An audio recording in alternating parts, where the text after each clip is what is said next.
Hi everyone. Hi Bailey, Valerie, Olive, Athena, Hendricks. Have you ever wondered what makes things move? The scientists have a name for it. It's called force. The force is anything that can make an object move. You've seen forces already. Now if I hold this ball up in the air and let it go, what's the force that makes it fall? Gravity.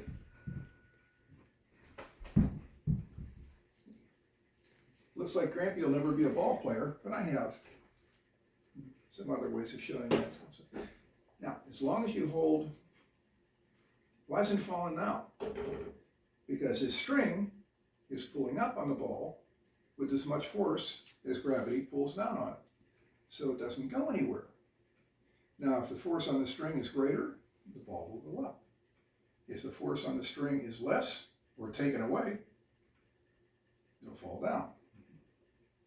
Okay, what about forces other than gravity? Well, if I push it, it'll move. If I don't push it, it won't move. And that brings up a very important point.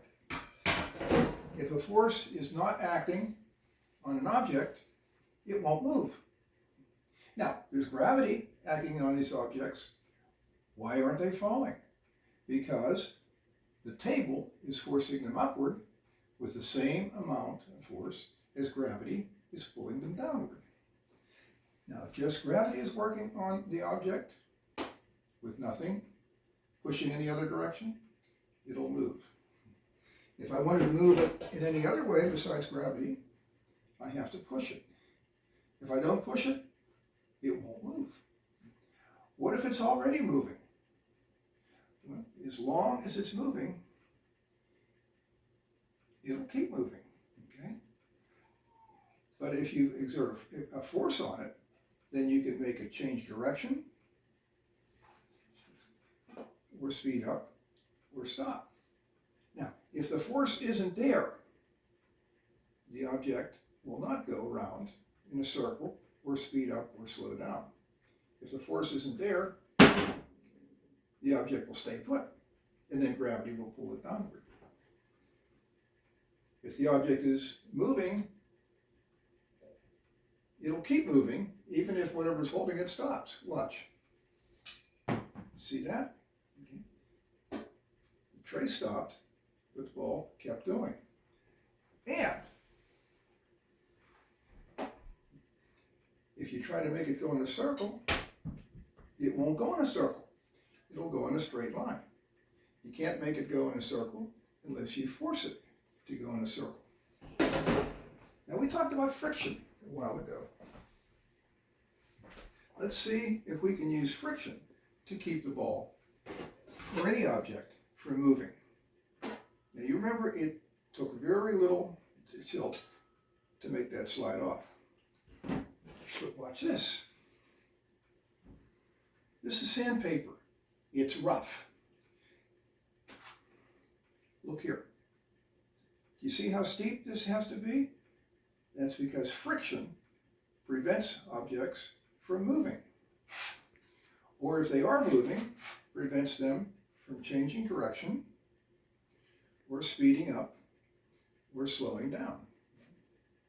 That's why cars have brakes.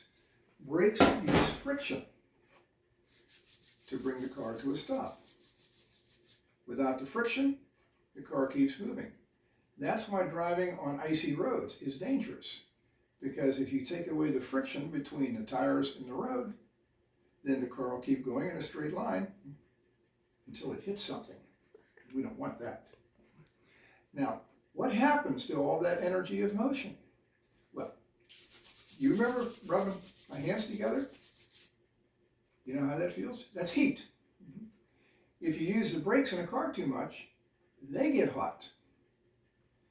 In fact, we can use friction to start a fire. That's what you do with a match.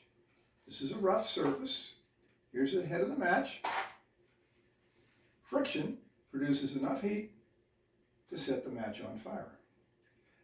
Don't you try that. You're a little bit young to be playing with matches, okay? That'll give you an idea of what makes objects move and what keeps objects from moving. I think that's about all we have time for today. So, until next time, bye-bye.